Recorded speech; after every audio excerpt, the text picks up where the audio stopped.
আসসালামু আলাইকুম সুপ্রিয় শিক্ষার্থী বন্ধুগণ।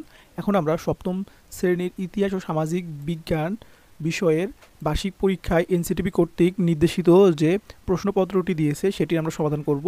প্রথমে আমরা বহু নির্বাচনী প্রশ্ন 15টি আছে এইটি সমাধান করব, তারপরে আমরা বাকি প্রশ্নগুলো সমাধান করব। 1 নম্বর আছে, বাংলা অঞ্চলে পাণ্ডু রাজার টিভিতে কোন সংস্কৃতির বিকাশ ঘটেছিল? উত্তর হবে 1 খ শিল্প ও বাণিজ্য। তারপর 2 নম্বর, নিচের কোনটি দারুশিল্পের অন্তর্ভুক্ত? অ্যান্সার হবে হচ্ছে ঘ কাঠ ও বেত দিয়ে তৈরি জিনিসপত্র। তারপর এখানে দেখো 3 নম্বর আছে, পাতাম হলো গ নম্বর যে বিশেষ ধরনের জলযান। 4 নম্বর আমরা দেখব যে 1971 সালে স্বাধীনতা যুদ্ধের সময় বাংলাদেশে একজন বন্ধু রাষ্ট্র ছিল, সে বন্ধু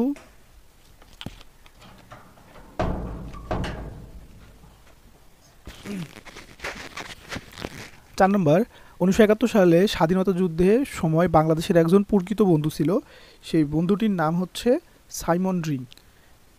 5 নম্বর, জোট নিরপেক্ষ আন্দোলনের অন্যতম নেতৃস্থানীয় দেশ হচ্ছে কোনটি ছিল? আমাদের ক ভারত। তারপরে ভূমিদান দলিলে কয় ধরনের রাজস্বের কথা বলা আছে? অ্যান্সার হচ্ছে 4 ধরনের।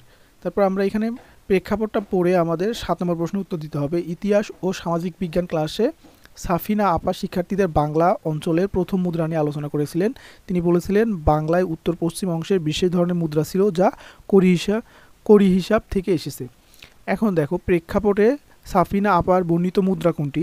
এখন এই মুদ্রাটি হচ্ছে আমাদের গণ্ডক। নিচের কোনটি জীবাশ্ম জ্বালানির উদাহরণ? এখন জীবাশ্ম জ্বালানির উদাহরণ কোনটা? আমাদের কয়লা। এখন 9 নাম্বার, আফ্রিকা প্রবাদ কোনটি? এখন আফ্রিকার প্রবাদ হচ্ছে যে নির্দেশ মানতে চায় না সে নেতৃত্ব দিতেও পারে না। প্রকল্প ভিত্তিক কাজের বৈশিষ্ট্য হচ্ছে দীর্ঘ সময় ধরে চলমান প্রক্রিয়া। তারপরে নিচে এই প্রেক্ষাপটটি পড়ে আমাদের 11 নম্বর প্রশ্নের উত্তর দিতে হবে। এখন 11 নম্বর কি বলা আছে যে প্রেক্ষাপটে বর্ণিত উক্ত পরিষদের ক্ষমতাধর রাষ্ট্র কোনটি? উত্তর হচ্ছে গ রাশিয়া। তারপর এখানে একটা প্রেক্ষাপট পড়তে হবে, তোমরা প্রেক্ষাপটগুলো পড়ে নিও, আমি উত্তরগুলো বলে দিচ্ছি। নাফিসার দেখা প্রামাণ্য চিত্রের নদী কোনটি? উত্তর হচ্ছে কর্ণফুলী। পানি প্রবাহে এ ধরনের প্রতিবন্ধকতা তৈরি করলে কি হবে? নিচের দিকের নদীগুলোতে ঠিকমতো পানি প্রবাহিত হবে না। 14 নম্বর, উৎপাদনে উপাদান 9 কোনটি? তো উৎপাদনের উপাদান 9 বাজার। ইভার বাসার পাশে রুটি বানানোর একটি কারখানা আছে, কারখানাটি উৎপাদনের কোন ধরনের উপাদান? উত্তর হচ্ছে গ মূলধন। এখন আমরা কি দেখব যে এখানে প্রশ্ন 10টি আছে, এক কথায় উত্তর দাও, পূর্ণমান হচ্ছে 10।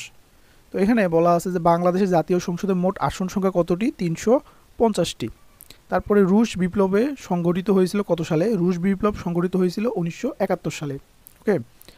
তারপরে বেজ লাইন থেকে কত মাইল পর্যন্ত অঞ্চলকে একচ্ছত্র অর্থনৈতিক অঞ্চল বা এক্সক্লুসিভ ইকোনমিক জোন বলা হয়?